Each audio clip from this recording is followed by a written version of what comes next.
Bachelor of business administration অর্থাৎ BBA এর তৃতীয় বর্ষের অ্যাকাউন্টিং ডিপার্টমেন্টের একটি গুরুত্বপূর্ণ সাবজেক্ট হচ্ছে কস্ট অ্যাকাউন্টিং বা উৎপাদন ব্যয় হিসাব বিজ্ঞান।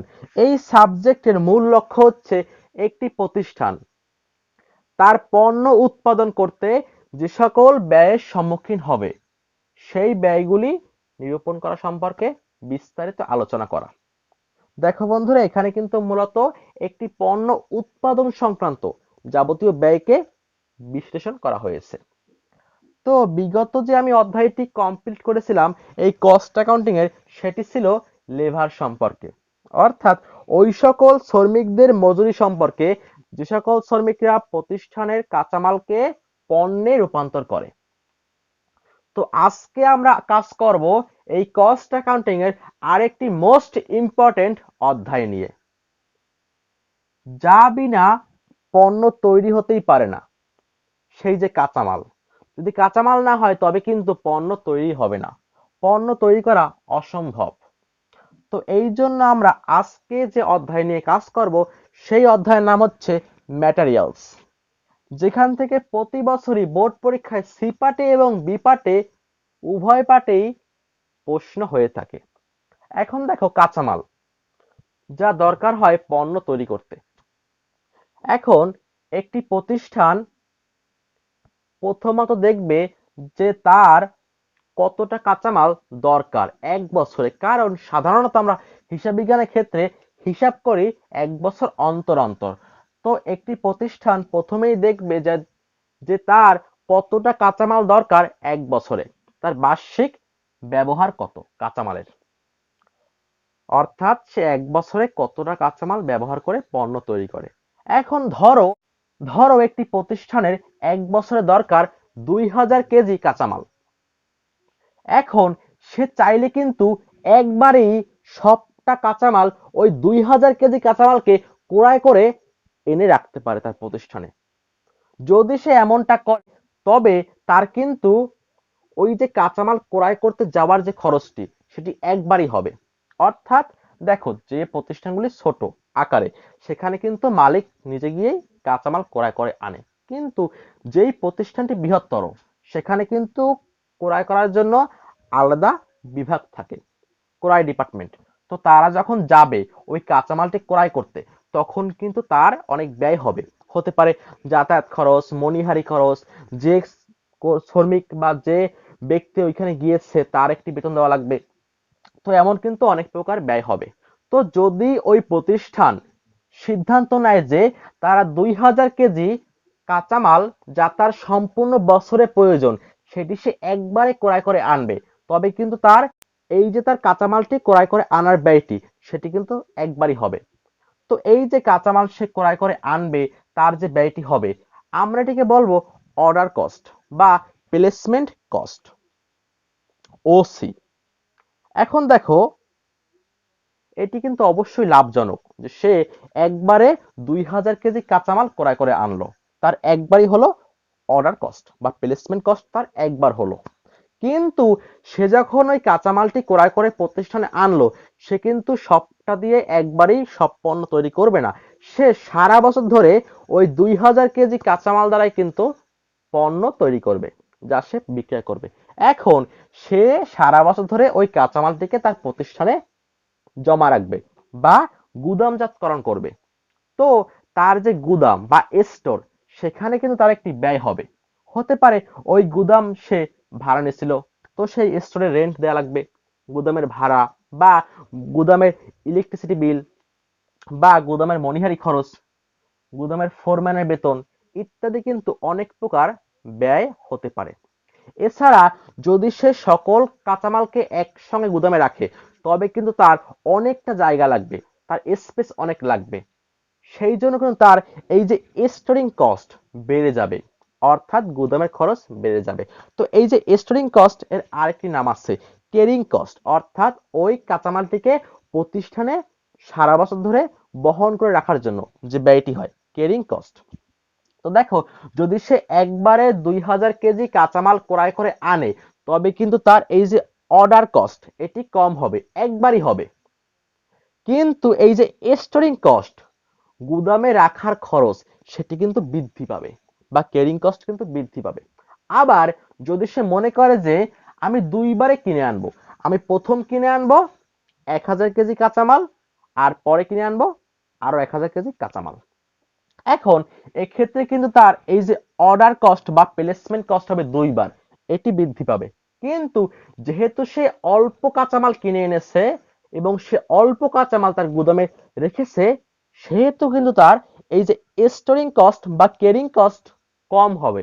অর্থাৎ দেখো বন্ধুরা, যদি সে কম করে কাঁচামাল এনে তার প্রতিষ্ঠানে রাখে, সেক্ষেত্রে তার ক্যারিং কস্ট কম হবে, কিন্তু এই যে প্লেসমেন্ট কস্ট বা অর্ডার কস্ট, এটি কিন্তু বৃদ্ধি পাবে।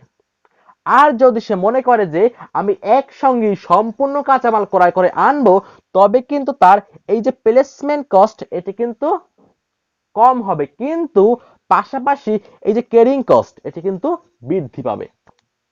অর্থাৎ আমরা কিন্তু বলতেই পারি, যদি সে চায় যে আমার অর্ডার কস্ট কম হোক, তবে তার স্টোরিং কস্টকে বৃদ্ধি করতে হবে। আর যদি সে চায় যে আমার ক্যারিং কস্ট বা স্টোরিং কস্ট কম হোক, তবে কিন্তু তার এই যে অর্ডার কস্ট, এটি বৃদ্ধি করতে হবে। অর্থাৎ এই যে অর্ডার কস্ট আর স্টোরিং কস্ট, এর মধ্যে কিন্তু একটি রিভার্স সম্পর্ক বিদ্যমান। একটি বৃদ্ধি পেলে আরেকটি হ্রাস পাবে, আরেকটি হ্রাস পেলে অপরটি বৃদ্ধি পাবে। তো দেখো বন্ধুরা, আমার প্রথম প্রশ্ন হচ্ছে যে আমি কতটা কাঁচামাল একবারে কিনে আনবো, আমি কতটা কাঁচামাল একবারে কিনে আনলে আমার ব্যয় সবথেকে কম হবে। দেখো বন্ধুরা, কাঁচামালের যে দাম আছে সেখানে কিন্তু কোনো প্রকার পরিবর্তন হবে না।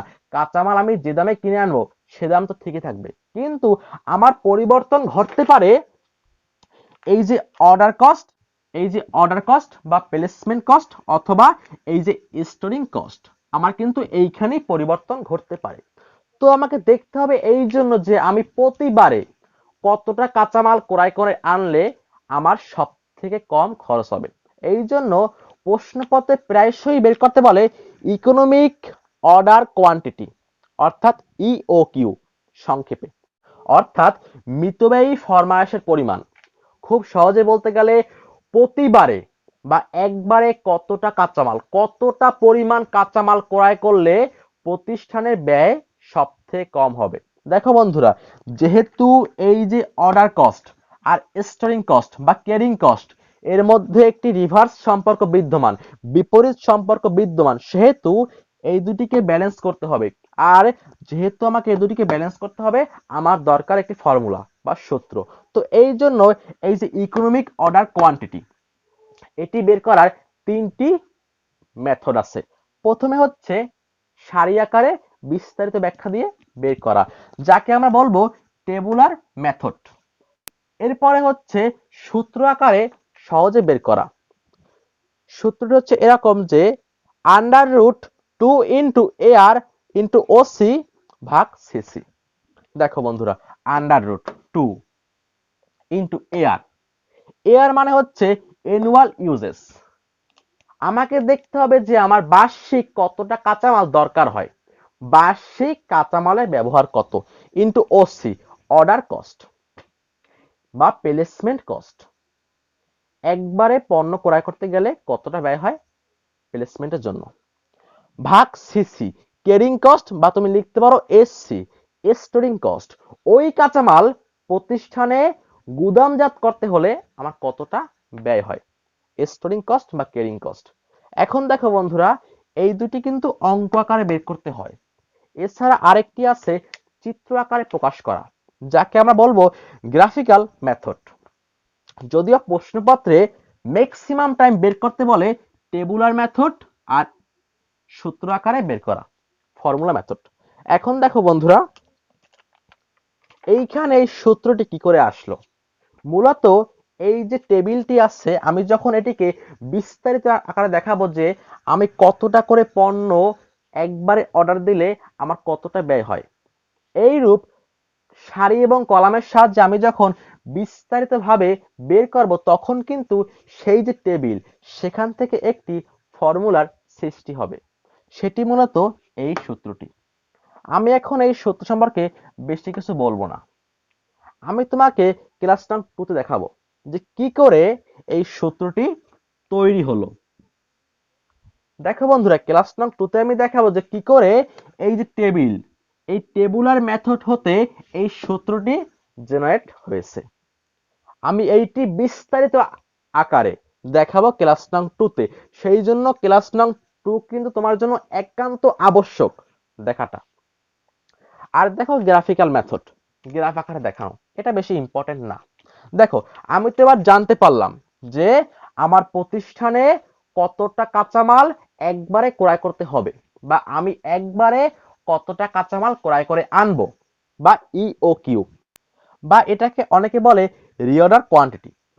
এখন দেখো, এখন আমাকে দেখতে হবে যে আমি কখন ক্রয় করব। দেখো বন্ধুরা, ধরো তোমার প্রতিষ্ঠানে কাঁচামাল একটুও নেই, তোমার কাঁচামালের ব্যালেন্স জিরো। যদি তুমি সেই অবস্থায় কাঁচামাল ক্রয় করতে যাও, তবে কিন্তু তোমাকে বেশ কয়েকদিন প্রতিষ্ঠানকে বা প্রতিষ্ঠানের উৎপাদন কাজকে বন্ধ রাখতে হবে। কারণ কাঁচামাল যদি তুমি ক্রয় করতে যাও, তবে কিন্তু সঙ্গে সঙ্গে তোমার কাঁচামালটি প্রতিষ্ঠানে চলে আসবে না। তোমার একটি সময় দরকার হবে ওই কাঁচামালটিকে প্রতিষ্ঠানে আনার জন্য। তো সেহেতু আমাকে দেখতে হবে যে আমি কখন আমি কখন কাঁচামালটিকে অর্ডার দিব। যখন আমার প্রতিষ্ঠানে কাঁচামাল অনেক আছে, নাকি একদম শূন্য আছে কাঁচামালের ব্যালেন্স, আমি কখন দিব, না মাঝামাঝি কোনো অবস্থায়। এই জন্য আমাকে বের করতে হবে রিঅর্ডার লেভেল। অর্থাৎ আমি কখন আমি কখন কাঁচামালটিকে অর্ডার করব, কোন সময় আমার গুদামে কতটা কাঁচামাল থাকা অবস্থায় আমি পুনরায় কাঁচামালকে আবার অর্ডার করব করার জন্য।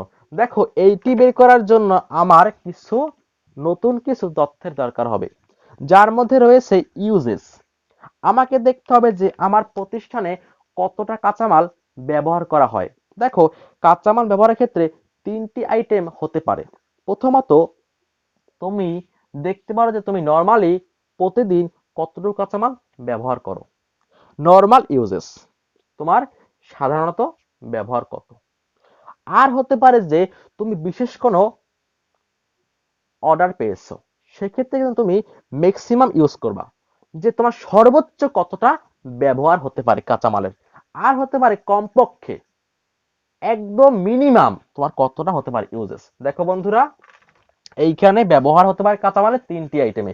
একটি ম্যাক্সিমাম, তুমি হাইয়েস্ট তোমার প্রতিষ্ঠানে মেশিন দ্বারা তুমি হাইয়েস্ট কতটা কাঁচামাল ব্যবহার করতে পারো পণ্য তৈরির ক্ষেত্রে।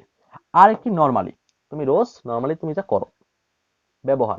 আরেকটি হচ্ছে মিনিমাম, তুমি কমপক্ষে তুমি রোজ বা প্রতিদিন তুমি কমপক্ষে কতটা কাঁচামাল ব্যবহার করো পণ্য তৈরির ক্ষেত্রে। এখন দেখো বন্ধুরা, প্রশ্নপত্রে যদি এইগুলি বের করতে বলে, যদি প্রশ্নপত্রে বের করতে বলে রিঅর্ডার লেভেল, অর্থাৎ সেই পরিমাণ কাঁচামাল থাকা অবস্থায় তুমি যখন নতুন কাঁচামাল করার জন্য অর্ডার দিবা, সেই পরিমাণটি রিঅর্ডার লেভেল, পুনরায় ফরমায়েশের মাত্রা। দেখো, তো এই ক্ষেত্রে অবশ্যই প্রশ্নপত্রে এই তিনটি তথ্য দেয়া থাকবে। তো দেখো বন্ধুরা, ম্যাক্সিমাম ইউজেস অর্থাৎ তোমার প্রতিষ্ঠানে তুমি হাইয়েস্ট কতটা কাঁচামাল ব্যবহার করো। নরমাল ইউজেস, নরমালি তুমি কতটা ইউজ করো। মিনিমাম ইউজেস, কমপক্ষে অ্যাট লিস্ট তুমি কতটা কাঁচামাল ব্যবহার করো। যখন তুমি দেখবা যে প্রশ্নপত্রে নরমাল দেয়া নেই, তখন তুমি বের করবা ম্যাক্সিমাম যোগ মিনিমাম ভাগ 2, গড় বের করবা। তাই লিখলাম এভারেজ। যদি প্রশ্নপত্রে নরমাল ইউজেস দেয়া না থাকে, তখন তুমি বের করবা এভারেজ ইউজেস। এখন তোমায় দেখতে হবে যে ওই কাঁচামাল যখন তুমি অর্ডার করেছো, তো কতদিনে ওই কাঁচামাল তোমার প্রতিষ্ঠানে আসবে। লিড টাইম, আমি লিখলাম সংক্ষেপে টাইম। অর্থাৎ দেখো, আমরা যখন কোনো কিছু অর্ডার দিই, তখন কিন্তু সঙ্গে সঙ্গে আসে না, হয়তো একদিন বা নর্মালি 2 দিন বা হাইয়েস্ট 3 দিন লাগতে পারে। তো এই জন্য প্রতিষ্ঠানে একই রূপ। আমাকে দেখতে হবে যে আমি যখন কোনো পণ্যকে অর্ডার দিব বা ফরমায়েশ প্রদান করব, তখন কতদিনে সর্বোচ্চ কতটা সময়ের মধ্যে আমার ওই কাঁচামালটি প্রতিষ্ঠানে আসতে পারে। এখানেও তিনটি ভাগ হতে পারে, ম্যাক্সিমাম টাইম, হাইয়েস্ট। যদি কোনো বিপদ হয় বা যদি কোনো টেকনিক্যাল সমস্যা হয়, তবে ওই বিক্রেতা যার কাছ থেকে আমি কাঁচামাল ক্রয় করব সে হাইয়েস্ট কতদিনে কাঁচামালটি আমার কাছে পাঠাবে। এবার নরমাল, উনি সাধারণত নরমালি কতদিনে কাঁচামালটি পাঠায়। আর হচ্ছে মিনিমাম, কমপক্ষে কমপক্ষে আমার লাগবেই পারে একদিন কাঁচামাল পাঠাতে, আর নরমালি সে পাঠায় 2 দিনে। আর মনে করো যদি সমস্যা হয় তবে হাইয়েস্ট তার লাগবে 3 দিন, এর বেশি লাগবে না। এটি হচ্ছে টাইম, এটি ইউজেস। তোমার প্রশ্নপত্রে অবশ্যই দেয়া থাকবে ইউজেস আর টাইম, এর মধ্যে ম্যাক্সিমাম লিড টাইম বা মিনিমাম টাইম। আর যখন তুমি দেখবা যে এই নরমাল টাইমটি দেয়া নেই, তখন তুমি বুঝবা যে তোমাকে গড় বের করতে হবে, ম্যাক্সিমাম যোগ মিনিমাম ভাগ 2। তখন তুমি পেয়ে যাবা নরমালটি বা এভারেজটি। এই এভারেজ আর নরমাল কিন্তু একই অর্থে ব্যবহার করা হয়। তো আমি এখন একটি এক্সাম্পল দিচ্ছি এই টাইমেরটিকে বোঝানোর জন্য। দেখো বন্ধুরা, ধরো প্রশ্নপত্রে বলা আছে যে পিরিয়ড রিকোয়ার্ড ফর ডেলিভারি, অর্থাৎ আমি যে কাঁচামালটিকে ফরমাশ আকারে প্রদান করলাম, তো সেই কাঁচামালটি আমার প্রতিষ্ঠানে আসতে সময় লাগবে 3 to 5 উইকস। দেখো বন্ধুরা, কমপক্ষে ওই কাঁচামাল পৌঁছাতে সময় লাগবে 3 উইকস, 3 সপ্তাহ। আর যদি হাইয়েস্ট সময় লাগে তবে লাগবে ম্যাক্সিমাম 5 উইকস। এটি আমার মিনিমাম টাইম লিড টাইম, এটি আমার ম্যাক্সিমাম লিড টাইম। এখন এখানে কিন্তু নরমালি দেয়া নেই, তো এই ক্ষেত্রে আমাকে গড় বের করতে হবে, অর্থাৎ 3 যোগ 5 চলে আসে 8 ভাগ 2 চলে আসে 4 উইকস। এটি হচ্ছে আমার নরমাল লিড টাইম। এখন দেখো প্রথম প্রশ্ন কি হবে, যে আমি কখন আমার গুদামে কতটা কাঁচামাল থাকা অবস্থায় আমি আবার ফরমায়েশ প্রদান করব বা আমি অর্ডার প্লেস করব, সেটি হচ্ছে আমার রিঅর্ডার লেভেল। এখন দেখো আমাকে দেখতে হবে যে আমি হাইয়েস্ট কতটা কাঁচামাল ব্যবহার করি, হাইয়েস্ট। কারণ ধরো তুমি যদি মনে করো যে তোমার কাছে কোনো বিশেষ অর্ডার চলে আসতে পারে, তো তুমি কিন্তু তখন হাইয়েস্ট ব্যবহার করবে কাঁচামাল। তো তোমার কিন্তু অবশ্যই সেই হাইয়েস্ট ক্যাপাসিটি কাঁচামাল প্রতিষ্ঠানে রাখা উচিত। তো তোমার দেখতে হবে যে তোমার প্রতিষ্ঠানের হাইয়েস্ট ক্যাপাসিটি কত আছে, ম্যাক্সিমাম ইউজেস লিখলাম, ম্যাক্সিমাম ইউজেস। আর তোমায় দেখতে হবে যে যদি বাই চান্স কোনো প্রকার টেকনিক্যাল সমস্যা হয় বা কোনো সমস্যা হয়, তবে তোমার হাইয়েস্ট কতদিন লাগতে পারে ওই কাঁচামাল, নতুন কাঁচামাল প্রতিষ্ঠানে আসতে, অর্থাৎ maximum time into maximum time. দেখো বন্ধুরা, আমার প্রতিষ্ঠানে রাখতে হবে ম্যাক্সিমাম ইউজেস, হাইয়েস্ট কতটা পণ্য ব্যবহার হতে পারে, ইনটু ম্যাক্সিমাম টাইম, যদি কোনো সমস্যা হয় তবে আমি কতদিনের মধ্যে ওই কাঁচামালটিকে পেতে পারি, নতুন কাঁচামাল প্রতিষ্ঠানে। তো এর সূত্র হচ্ছে maximum uses into maximum time. কারণ যদি নতুন কোনো প্রকার অর্ডার চলে আসে পণ্য তৈরি, তবে আমি যেন হাইয়েস্ট কাঁচামাল ব্যবহার করতে পারি, সেই ক্যাপাসিটি আমার দরকার। আর দরকার আমার যদি কোনো প্রকার সমস্যা হয় তবে যেন আমি হাইয়েস্ট সময়ের মধ্যে বা হাইয়েস্ট সময় পর্যন্ত কাঁচামালকে ব্যবহার করতে পারি যা প্রতিষ্ঠানে রাখা আছে। তো এই সূত্র হচ্ছে maximum uses into maximum time. এবারে হচ্ছে ম্যাক্সিমাম স্টক লেভেল, অর্থাৎ আমার গুদামে সর্বোচ্চ কতটা পণ্য রাখা উচিত, আমার গুদামে সর্বোচ্চ স্টকে কতটা পণ্য রাখা উচিত। এখন দেখো বন্ধুরা, আমাকে প্রথমেই দেখতে হবে যে আমার প্রতিষ্ঠানে কতটা কাঁচামাল থাকা অবস্থায় আমি আবার নতুন কাঁচামালের জন্য অর্ডার প্লেস করব, অর্থাৎ রিঅর্ডার লেভেল। আমি এর সঙ্গে যোগ করব ইওকিউ, অর্থাৎ আমি নতুন করে কতটা কাঁচামাল একবারে অর্ডার দিব। আমি যখন যোগ করব আর ও এল আর হচ্ছে ইওকিউ, বা এটিকে তুমি বলতে পারো আর ও কিউ, কোয়ান্টিটি পরিমাণ। এখন দেখো ম্যাক্সিমাম মানে সর্বোচ্চ। দেখো বন্ধুরা, সর্বোচ্চ কিন্তু তখনই রাখা সম্ভব যখন আমরা মিনিমাম একদম কমপক্ষে সর্বনিম্ন ব্যয় করব, তখনই কিন্তু আমাদের সর্বোচ্চ রাখা সম্ভব। তুমি দেখতে পারো যে তোমার কাছে হয়তোবা 10 টাকা আছে, এখন যদি তুমি চাও যে তুমি সর্বোচ্চ টাকা সেভ করবা, তবে কিন্তু তোমাকে অবশ্যই কমপক্ষে একদম সর্বনিম্ন, কৃপণ ভাবে সর্বনিম্ন ব্যয় করতে হবে, তাই না?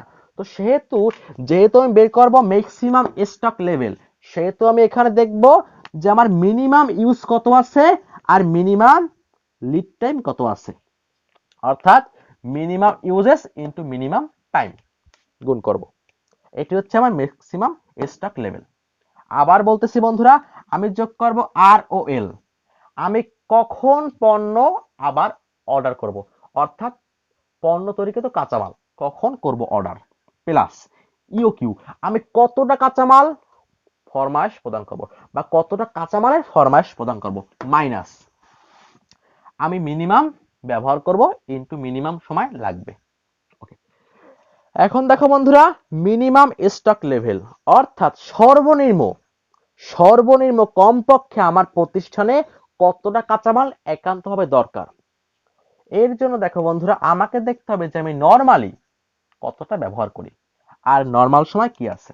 আমি প্রথম লিখলাম আর ও এল, রি অর্ডার লেভেল, অর্থাৎ আমার প্রতিষ্ঠানের গুদামে স্টকে কতটা কাঁচামাল থাকা অবস্থায় আমি নতুন কাঁচামালের জন্য অর্ডার প্লেস করব, সেটি হচ্ছে আমার আর ও এল।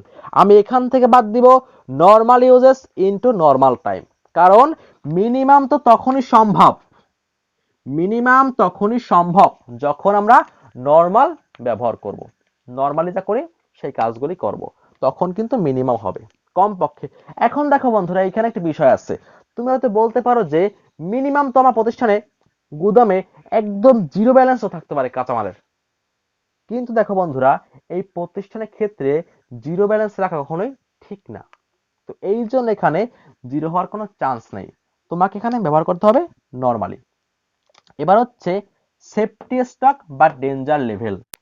বাই চান্স যদি এমন হয় যে তোমার প্রতিষ্ঠানের পণ্য তৈরিকৃত কাঁচামালের অবস্থা খুবই করুণ আছে, অর্থাৎ তুমি আর এখন চাইলেও নতুন পণ্য তৈরি করতে পারবা না, তোমার কাছে আর সেইটুকু কাঁচামালের অবশিষ্ট নেই, তো তখন তোমার বলতো করতে হবে কি, তখন তোমাকে অবশ্যই ওই প্রতিষ্ঠানের উৎপাদন কার্যক্রমকে বন্ধ রাখতে হবে এবং তোমাকে নতুন করে সঙ্গে সঙ্গে কাঁচামালের জন্য ফরমায়েশ প্রদান করতে হবে। তো এই যে লেভেলটি আমরা দেখব যে, ধরো মিনিমাম লেভেল পার হয়ে গেছে, আমার এখনো নতুন পণ্য অর্থাৎ নতুন কাঁচামাল চলে আসেনি, তো এমত অবস্থায় কতটা কাঁচামাল গুদামে থাকা অবস্থায় আমি ইমার্জেন্সি ভাবে নতুন কাঁচামালের জন্য ফরমায়েশ প্রদান করবই, সেটি হচ্ছে সেফটি স্টক বা ডেঞ্জার লেভেল, অর্থাৎ এর নিচে গেলে আমার প্রতিষ্ঠানের উৎপাদন কার্যক্রমকে বন্ধ রাখতে হবে। এর সূত্র হচ্ছে normal uses into maximum reorder period for emergency purchase. আবার দেখো বন্ধুরা, নরমাল ইউজেস অর্থাৎ এই যে নরমাল ইউজেস ইনটু আমি এর সঙ্গে গুণ করব maximum reorder period for emergency purchase. দেখো বন্ধুরা, এটি কিন্তু এই ম্যাক্সিমাম টাইম নয়, এটি হচ্ছে, তুমি দেখবা প্রশ্নপত্রে লেখা থাকবে যে maximum reorder period for emergency, তুমি দেখবা প্রশ্নপত্রে দেয়া থাকবে চারটি টাইম, একটি হচ্ছে ম্যাক্সিমাম টাইম, একটি হচ্ছে নরমাল টাইম বা তুমি বের করবা এটিকে এভারেজ করে, আরেকটি হচ্ছে মিনিমাম টাইম, এবং যখন তুমি দেখবা লেখা আছে ইমার্জেন্সি পারচেজের টাইম, তুমি সেটি এখানে গুণ দিবা। আর দেখো বন্ধুরা, ধরো তুমি দেখলা প্রশ্নপত্রে এইরূপ কোনো এমার্জেন্সি পারচেজের টাইম দেয়া নেই, লিড টাইম দেয়া নেই, তখন এটি বের করার আরেকটি সূত্র আছে, তোমাকে দেখতে হবে ম্যাক্সিমাম ইউজ কত, সর্বোচ্চ ব্যবহার কত আছে, তুমি এখান থেকে বাদ দিবা নরমাল ইউজেস, এই যে নরমাল বা এভারেজ ইউজেস, তুমি এর সঙ্গে গুণ করবা লিড টাইম। এখন প্রশ্ন হচ্ছে এই যে লিড টাইম, এটি মানে কোনটি, ম্যাক্সিমাম, নরমাল নাকি মিনিমাম? দেখো বন্ধুরা, মোস্ট অফ দ্য টাইম এটি হয় এই নরমাল টাইম। তো এই যে লিড টাইম, এটি মানে হচ্ছে এই নরমাল টাইমটি। তো দেখো বন্ধুরা, ম্যাক্সিমাম টাইম প্রশ্নপত্রে এটি আসে না, তাও আসতে পারে। এখন দেখো, যদি বলা হয় এভারেজ স্টক লেভেল, তো তুমি দেখবা যে ম্যাক্সিমাম স্টক লেভেল কত আছে এবং তুমি এর সঙ্গে যোগ করবা minimum stock level, maximum stock level যোগ মিনিমাম স্টক লেভেল, যোগ করে ভাগ দিবা টু দ্বারা বের হয়ে যাবে এভারেজ স্টক লেভেল। তো দেখো বন্ধুরা, আমি জানতে পারলাম যে আমার প্রতিষ্ঠানের জন্য একবারে একসাথে কতটা কাঁচামাল ক্রয় করা সব থেকে বেস্ট ইকোনমিক কোয়ান্টিটি অর্ডার। এরপর আমি জানতে পারলাম যে আমার প্রতিষ্ঠানের গুদামে কতটা কাঁচামাল থাকা অবস্থায় আমি নতুন করে কাঁচামাল ক্রয়ের ফরমায়েশ প্রদান করব, রিঅর্ডার লেভেল। এরপর আমি জানতে পারলাম যে আমার প্রতিষ্ঠানের স্টকে বা গুদামে বা স্টোরে আমি কতটা কাঁচামাল সর্বোচ্চ রাখবো, ম্যাক্সিমাম স্টক লেভেল। এরপর আমি জানলাম যে আমার স্টোরে বা গুদামে কমপক্ষে কতটা কাঁচামাল রাখা উচিত, মিনিমাম স্টক লেভেল বা মিনিমাম লেভেল। এরপর আমি জানলাম যে কতটা কাঁচামালের নিচে গেলে আমার প্রতিষ্ঠানে কার্যক্রম বন্ধ রাখতে হবে, আমাকে ইমার্জেন্সি ভাবে নতুন কাঁচামাল করার জন্য ফরমায়েশ প্রদান করতে হবে, সেফটি স্টক বা ডেঞ্জার লেভেল। এবং আমি জানতে পারলাম আমার গড় মজুদ কত আছে, এভারেজ স্টক লেভেল। এখন দেখো বন্ধুরা, আমার স্টোরে কিন্তু বা আমার গুদামে কিন্তু অনেক কাঁচামাল থাকে, তাই না? একটা প্রতিষ্ঠান কিন্তু শুধুমাত্র একই রকম কাঁচামাল ক্রয় করে না, তারা কিন্তু বিভিন্ন রকম কাঁচামাল ক্রয় করে, যার অনেক দাম থাকে, অনেক রেট থাকে, অনেক দর থাকে। ধরো কোনো কাঁচামালের দর হচ্ছে 10 টাকা, আবার কোনো কাঁচামালের রেট দেওয়া আছে 11 টাকা, কোনোটি দেওয়া আছে 12 টাকা, তাই না? তো এরকম কিন্তু হরেক রকম দরের কাঁচামাল প্রতিষ্ঠানের স্টোরে থাকে।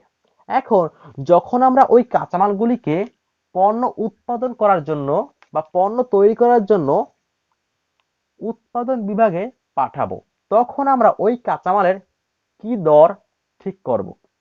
দেখো, যেহেতু আমাদের স্টোরে অনেক কাঁচামাল রয়েছে, অনেক দরের কাঁচামাল রয়েছে, সেহেতু কিন্তু এক্স্যাক্টলি কোন কাঁচামালের দর কত টাকা ছিল সেটি কিন্তু বের করা খুবই মুশকিল।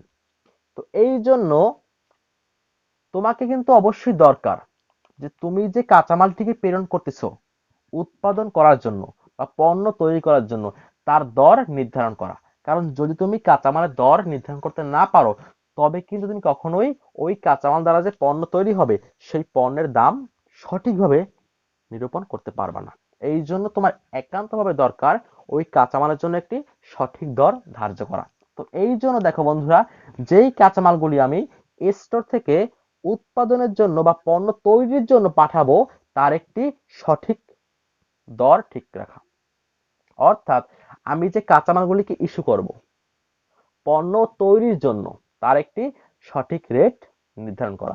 এই জন্য আমার এখানে বের করতে হবে আরেকটি রেট, অর্থাৎ ইস্যু প্রাইস ডিটারমাইন। অর্থাৎ আমি যে কাঁচামালগুলিকে ইস্যু করব পণ্য তৈরির জন্য স্টোর থেকে তার সঠিক রেট বা দাম নির্ধারণ করা। তো এটি নির্ধারণ করার জন্য মূলত 3টি নিয়ম আছে। একটি হচ্ছে ফার্স্ট ইন ফার্স্ট আউট, অর্থাৎ আমি দেখব যে কোন কাঁচামালগুলি প্রথমে ক্রয় করা হয়েছে। আমি যখন পণ্য ইস্যু করব, অর্থাৎ পণ্য তৈরির কাঁচামালকে ইস্যু করব, তখন আমরা যে পণ্যটি অর্থাৎ যে কাঁচামালটি আমার প্রথমে ক্রয় করা হয়েছিল, প্রথমে গুদামে এসেছে, আমি প্রথমে সেটিকে ইস্যু করব, তারপরে যেটি আসলো সেটিকে ইস্যু করব। এবারে হচ্ছে লিফো মেথড, অর্থাৎ লাস্ট ইন ফার্স্ট আউট। এই ক্ষেত্রে এই ফিফোর সম্পূর্ণ বিপরীত। আমরা এইখানে দেখলাম যে কোন কাঁচামালটি আমার গুদামে প্রথমে আসলো, আমি সেই কাঁচামালের রেট কিন্তু দ্বারা কাঁচামাল ইস্যু করব। আর এইখানে আমায় দেখতে হবে যে কোন কাঁচামালটি আমার প্রতিষ্ঠানের গুদামে সব থেকে শেষে আসলো।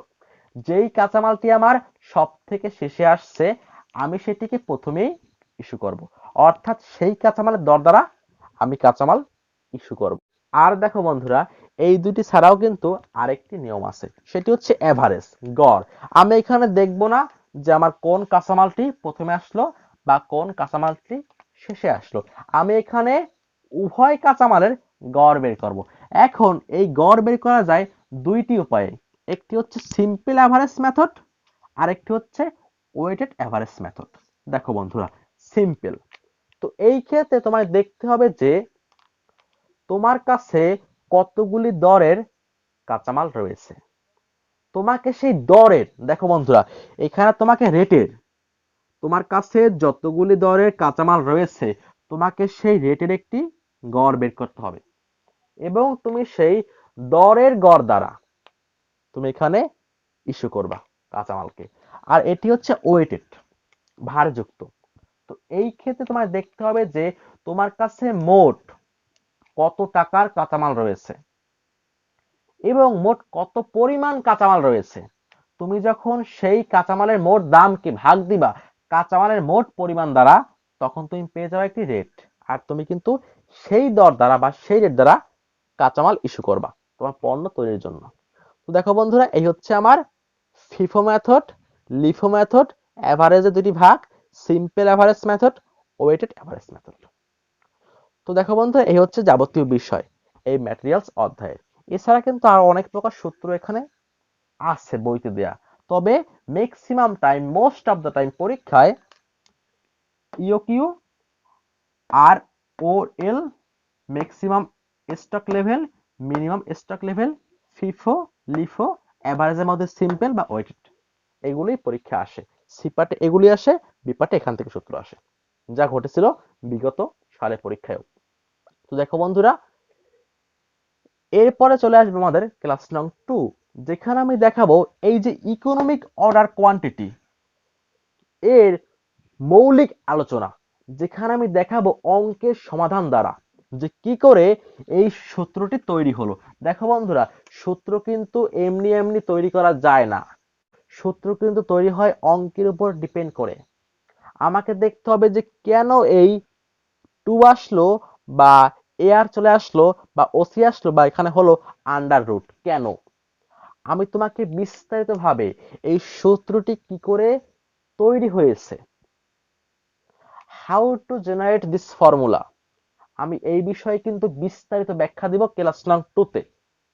তারপরে আসবে ক্লাস নং 3, যেখানে আমি তোমাকে সমাধান করে দেখাবো R O L, maximum stock level, minimum stock level, safety stock বা সেফটি লেভেল এবং এভারেজ স্টক লেভেল, এই সূত্রের যাবতীয় সমাধান। তারপরে চলে আসবে ক্লাস নং 4, যেখানে আমি দেখাবো ফিফো মেথড। তারপরে আসবে ক্লাস নং 5, যেখানে আমি দেখাবো লিফো মেথড। তারপরে ক্লাস নং 6 আমি দেখাবো সিম্পল এভারেজ মেথড। তারপরে লাস্ট ক্লাস, ক্লাস নং 7, দেখাবো ওয়েটেড এভারেজ মেথড। তো বন্ধুরা দেখো, ক্লাস নং 2, 3, 4, 5, 6, 7 দেখার আমন্ত্রণ জানিয়ে সবাইকে বাই।